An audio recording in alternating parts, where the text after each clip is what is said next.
Bonjour, merci beaucoup pour cette introduction charmeuse, effectivement. Merci.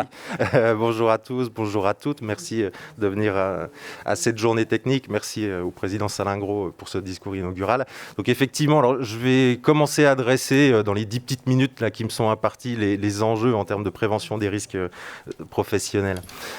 Tout d'abord, pour positionner cette robotique collaborative, cette technologie, ça a été dit dans le discours inaugural, ça s'inscrit bien sûr dans un cadre plus large qui est l'industrie du futur, avec aussi des aspects organisationnels, flexibilité.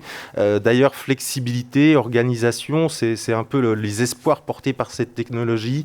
Les industriels veulent favoriser la flexibilité, la reconfiguration de leur production. Donc l'idée, c'est de combiner les axiomes de l'homme et du robot en donnant les tâches ingrates, allons-nous dire, au robot et les tâches à forte valeur ajoutée à l'opérateur. Alors, pour commencer, voilà, je fais déjà une pause. Je vais laisser un petit film qui a été réalisé par l'INRS, qui va dresser un peu la problématique robotique collaborative.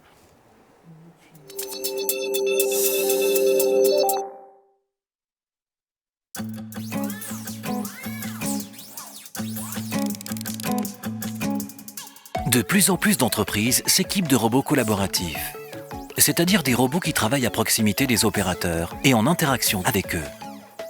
L'intérêt grandissant pour ces technologies s'explique en partie par la productivité et la flexibilité que les robots collaboratifs peuvent dans certains cas apporter. Ils permettent de combiner l'intelligence et le savoir-faire de l'homme avec la force et la faculté du robot à reproduire des mouvements identiques. Si les robots collaboratifs peuvent représenter un atout, ils exposent aussi vos collaborateurs à des risques. Pour une collaboration réussie, il faut prévenir les risques avec des solutions adaptées. 3 types de collaboration homme-robot se distinguent. Le partage d'espace de travail. L'homme et le robot travaillent indépendamment dans le même environnement, ils font des tâches différentes. La collaboration indirecte. Ils travaillent à tour de rôle à la réalisation d'une tâche commune. La collaboration directe. Ils travaillent simultanément sur la même tâche. Dans la robotique classique, les risques d'accidents liés aux robots sont prévenus par des barrières de protection. Ce n'est pas le cas dans la robotique collaborative. Vos opérateurs peuvent alors être victimes d'impacts physiques. De plus, ils peuvent être exposés à des risques spécifiques, à des risques de troubles musculo-squelettiques et à des risques psychosociaux.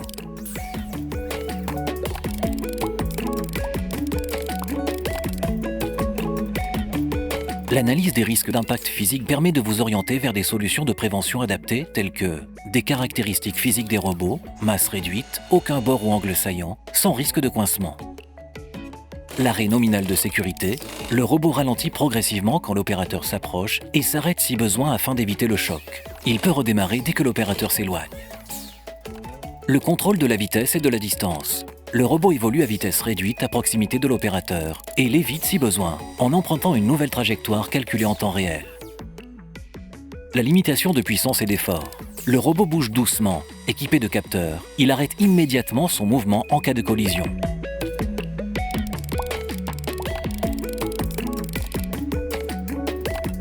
Ces solutions doivent être associées à des mesures complémentaires, comme la mise en place d'actions de formation, de suivi d'activité et de changement d'organisation. Avant de vous orienter vers les robots collaboratifs, posez-vous les bonnes questions. Analysez vos besoins, les risques encourus et les solutions que vous devrez mettre en place. Une collaboration homme-robot réussie est possible, mais nécessite une préparation en amont et un suivi régulier.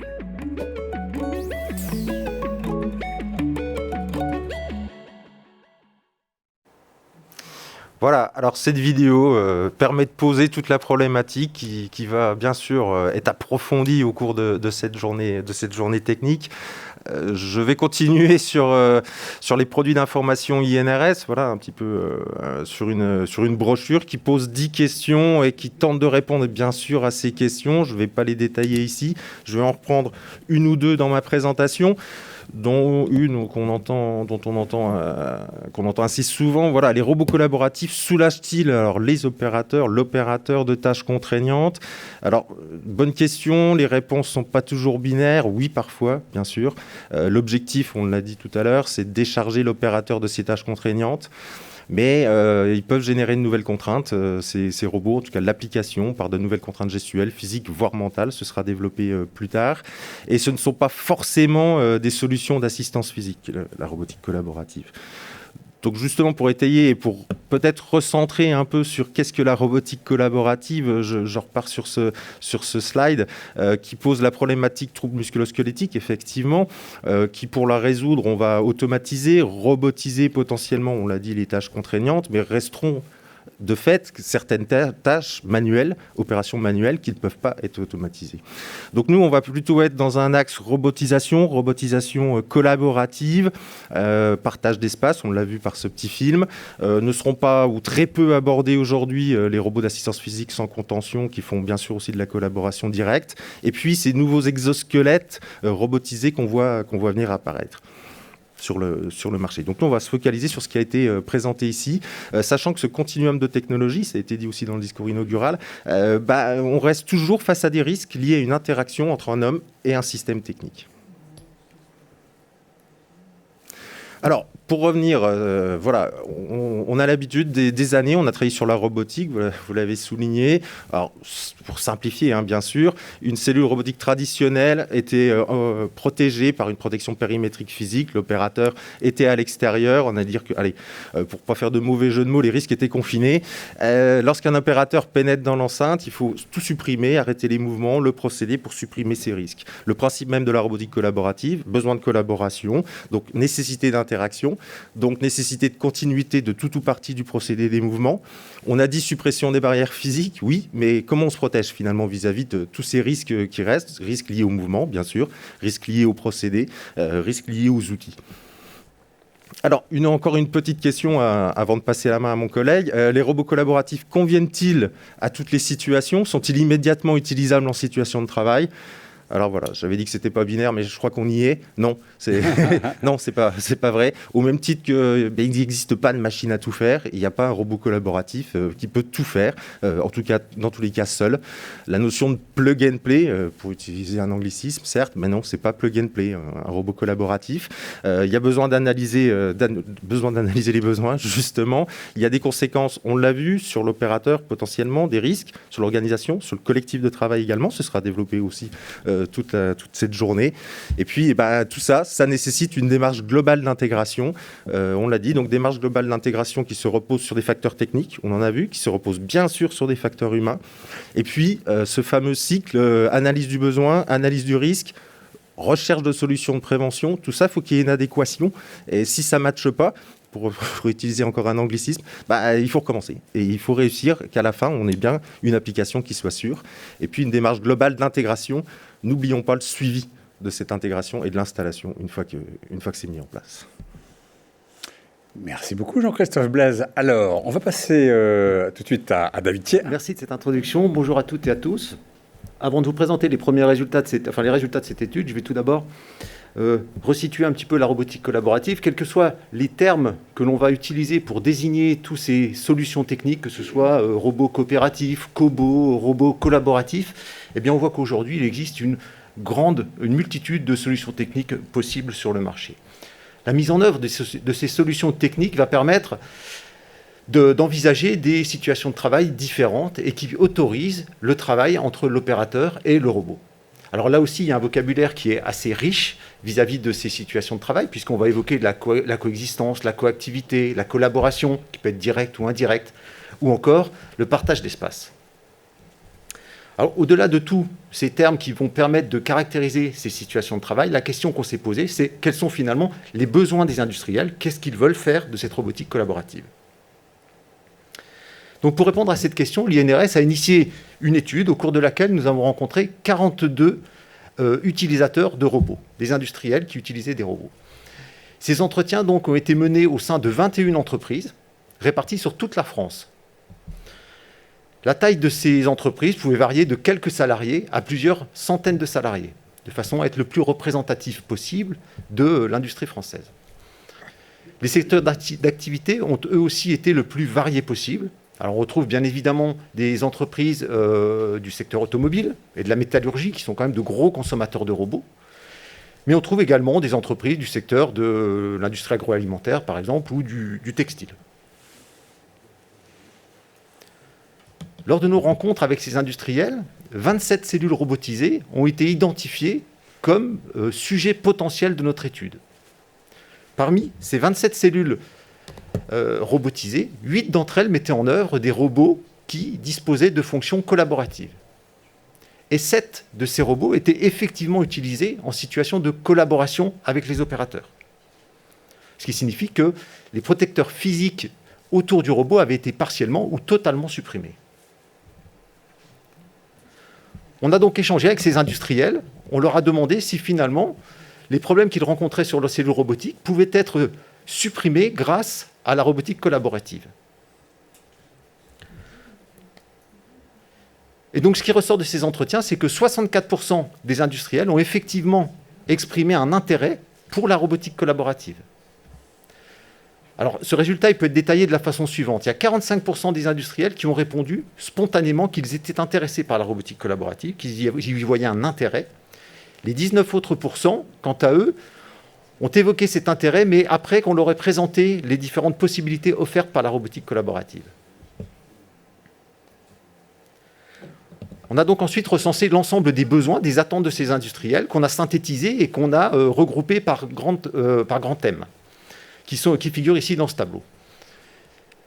Le détail de tous les résultats, il est disponible dans une note technique qui est téléchargeable sur le site de l'INRS, à l'adresse qui est indiquée en dessous du tableau. Donc je ne vais pas détailler l'ensemble des réponses qui nous ont été apportées, qui étaient assez nombreuses. Je vais simplement présenter les 3 premières, les plus plébiscitées. Tout d'abord, c'était de pouvoir améliorer les opérations de maintenance, de faciliter aussi les opérations de chargement et déchargement des cellules. Et puis enfin, le dernier point, c'était de pouvoir réduire l'encombrement, l'espace au sol des cellules. Alors, on peut noter aussi là que dans 9% des cas, on s'aperçoit que l'intérêt de la robotique collaborative pour les industriels, elle se limite finalement à des aspects commerciaux ou à des fins marketing, parce que la robotique collaborative va leur fournir une vitrine technologique qu'ils vont pouvoir présenter à leurs clients et donc ainsi présenter une image un petit peu novatrice à leurs clients potentiels. Donc voilà en ce qui concerne ces résultats. La dernière chose que je voulais préciser, c'est que ces résultats, en fait, ils ne reflètent pas forcément l'apport effectif de la robotique collaborative. C'est uniquement une retranscription des besoins qui ont été exprimés par les industriels, ce qui peut parfois être différent. On a analysé tous ces besoins et puis on a essayé cette fois-ci de les répartir, de les classer en fonction des différents types de collaboration existants. Donc dans 61% des cas, ça se traduit par un simple partage d'espace de travail. C'est-à-dire que l'opérateur et le robot vont chacun de leur côté effectuer des tâches pour lesquelles ils vont être amenés à, de façon ponctuelle, partager leur espace de travail. Dans 11% des cas, la collaboration elle va être indirecte. C'est-à-dire que l'opérateur et le robot vont effectivement travailler sur la même pièce, mais leurs actions vont être alternées. Ils vont travailler à tour de rôle. Et enfin, pour les 28 derniers pourcents, la collaboration est directe. Ce qui veut dire que là, l'opérateur et le robot travaillent simultanément sur la même pièce. Donc, malgré l'intérêt qui a été exprimé par beaucoup d'industriels pour la robotique collaborative, on s'est rendu compte lors des entretiens qu'un certain nombre d'entre eux n'étaient pas prêts à recourir à ces technologies, en tout cas dans l'immédiat. Alors, il y avait plusieurs raisons à cela. La première, c'était, qui a été évoquée par 90% des entreprises quand même, c'est les risques associés à cette situation de coactivité entre l'homme et le robot. Donc, bien sûr, elle cite, dans 45% des cas, les risques de choc et de collision possibles. On trouve ensuite, à hauteur de 25%, les risques psychosociaux. Donc là, les entreprises faisaient référence plutôt au stress qui va être généré par la présence d'un robot en mouvement à proximité des opérateurs. Ensuite, pour 13% des entreprises, elles évoquent également les risques de chute de pièces, voire de projection de pièces qui sont maintenues par le robot. Ensuite, quelques-unes évoquent également les risques de pincement ou d'écrasement de l'opérateur. Et enfin, les derniers risques qui sont évoqués, ce sont des risques vraiment très spécifiques qui sont liés à la nature du process. Donc là, on va retrouver des risques comme le risque de brûlure, par exemple, ou le risque d'exposition à des poussières. Le second frein à la robotique collaborative, eh bien, ce sont en fait les limites qu'ont identifiées les industriels. Donc ils ont cité en particulier les vitesses de déplacement du robot, qui sont réduites et qui sont souvent jugées incompatibles avec les temps de cycle imposés. Même chose pour la charge utile. Il est vrai que les robots collaboratifs souvent présentent des charges utiles qui sont jugées insuffisantes par les industriels. Et donc là aussi, ça rend incompatible avec une utilisation dans le cadre de leur process. Ensuite, ils évoquent des distances de sécurité à respecter, qui cette fois-ci, ils les jugent trop importantes, puisqu'en fait, ils ne vont pas permettre de pouvoir installer le robot tel qu'ils l'avaient imaginé dans leur atelier. Et donc, ils vont être obligés finalement de réaménager cet atelier plutôt que de simplement pouvoir venir juste positionner, faire du plug and play avec leur robot. Le dernier point qui a été évoqué, c'est aussi un risque finalement de baisse de productivité qui serait lié à des arrêts intempestifs du robot, arrêts qui seraient consécutifs à une proximité vraiment importante entre l'opérateur et le robot, et qui entraînerait des arrêts fréquents.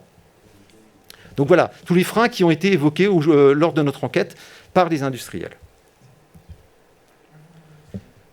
Donc en résumé, cette étude qui a été finalisée en 2015, elle a permis effectivement de mettre en évidence un intérêt certain des industriels pour la robotique collaborative, avec des attentes quand même assez fortes qui ont été exprimées, que ce soit en termes de gain de productivité, en termes de recherche de flexibilité, et également en termes d'amélioration des conditions de travail des salariés.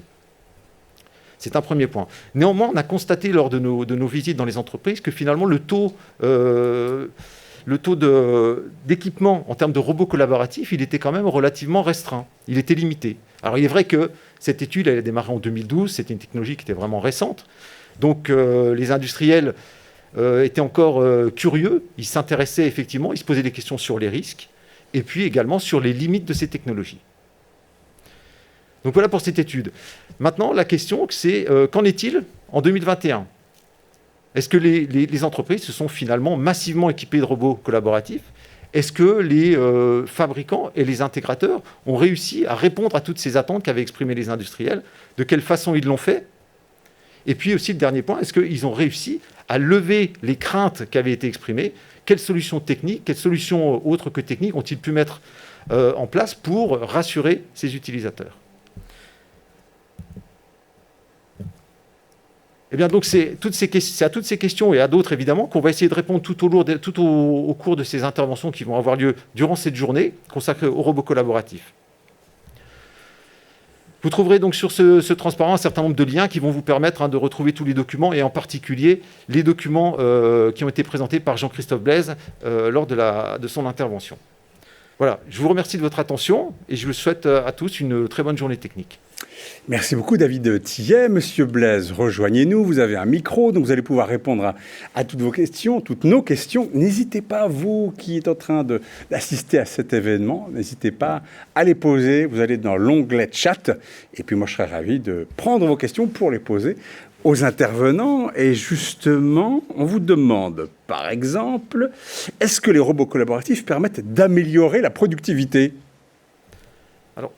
Je réponds. Oui. Alors, ça fait partie de certains résultats qu'on a pu observer. Dans certains cas, effectivement, ça va l'améliorer. Mais malgré tout, ce qui a été évoqué par certains industriels, c'est le risque que finalement, ça soit l'inverse. Parce qu'il y a des risques d'arrêt assez fréquents. Dès lors que le robot va détecter la présence d'un opérateur, il va ralentir, voire s'arrêter. Et donc, de fait, si les passages des opérateurs sont fréquents à proximité, en fait, on va avoir un résultat contraire qui est finalement une baisse de productivité.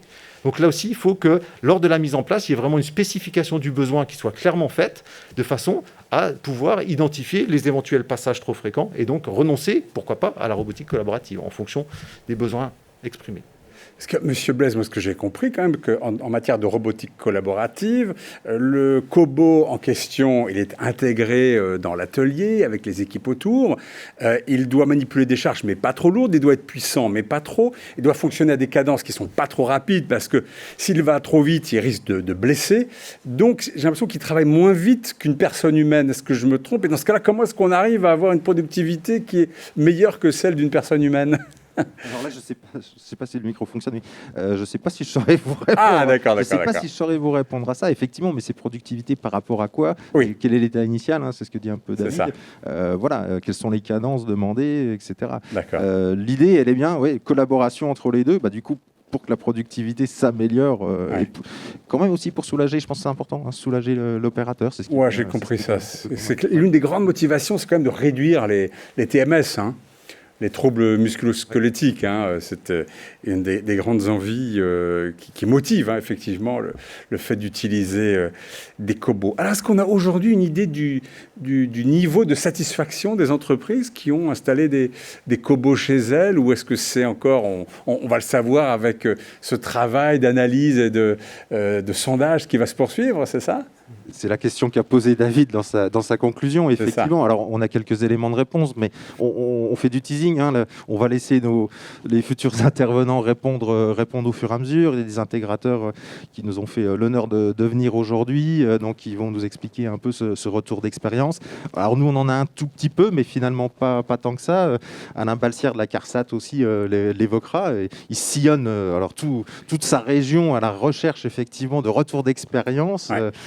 Il y en a un petit peu, il nous l'expose. On va voir ça, c'est une des questions auxquelles on va trouver des réponses aujourd'hui.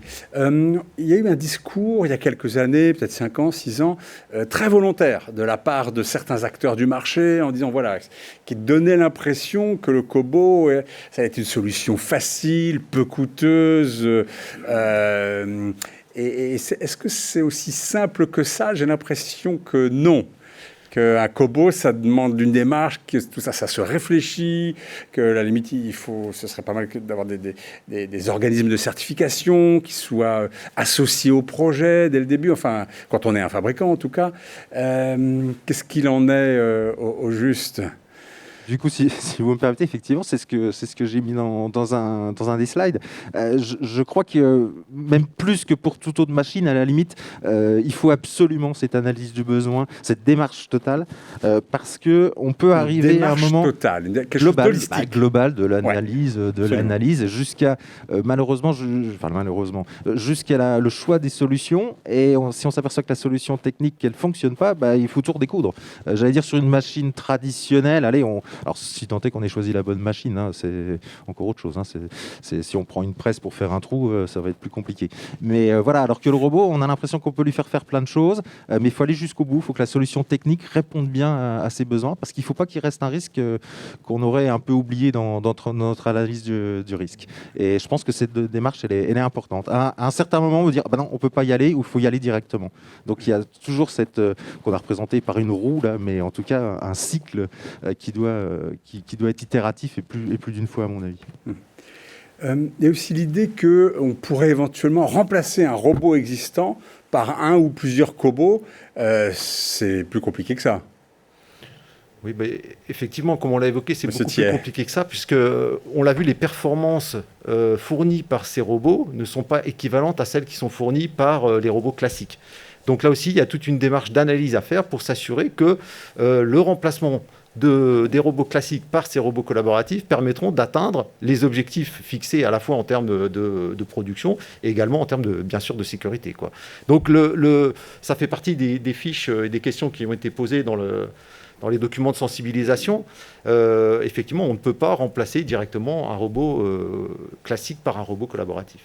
Si vous me permettez, une petite analogie, comme on est sur Paris, allez, prenons, alors sans essayer de donner une marque, une petite voiture que 2 places, on arrivera plus facilement à se garer qu'avec une limousine. Alors ça dépend où, vous allez me dire. Mais voilà, non, mais je crois que c'est vraiment l'analyse du besoin qui doit y répondre. Ne croyons pas qu'on peut interchanger comme ça des produits qui finalement ne sont pas exactement faits pour les mêmes choses, à mon avis. C'est ça. Peut-être une dernière question. Est-ce qu'il ne vous semble pas qu'il y a des problèmes de conception concernant les cobots, enfin de conception, pas des cobots eux-mêmes, mais concernant les utilisateurs finaux, les industriels qui voudraient intégrer ces cobots, le fait que finalement ils peuvent se tromper sur la solution cobot, sur ce que le cobot va effectivement être en mesure de leur apporter, et ce qui provoque parfois un peu d'insatisfaction. Il y a des exemples où les industriels finalement se disent non, finalement c'était pas pour moi. Oui, effectivement, ça fait partie des cas qu'on a pu rencontrer lorsqu'on est allé visiter les industriels. Il y avait des entreprises qui avaient déjà acheté un Kobo et qui envisageaient de le mettre en place. Sauf que cet achat, il a été un petit peu compulsif, on va dire, dans le sens où effectivement, ça paraissait merveilleux. Et une fois qu'ils ont commencé à installer un outil au bout de ce robot, qu'ils ont commencé à le mettre en place, ils se sont rendus compte qu'il y avait quand même pas mal de risques à gérer, malgré tout, bien que l'argumentaire commercial dise l'inverse. Donc, il y a beaucoup, effectivement, quelques années, il y a eu des industriels qui ont fait un petit peu demi-tour ou fausse route avec ces robots. On fait machine arrière, Voilà. pour certains d'entre eux. Voilà, donc c'est pas plug and play. Vraiment, il faut réfléchir tout ça dans une démarche globale, une démarche holistique. Merci infiniment, messieurs.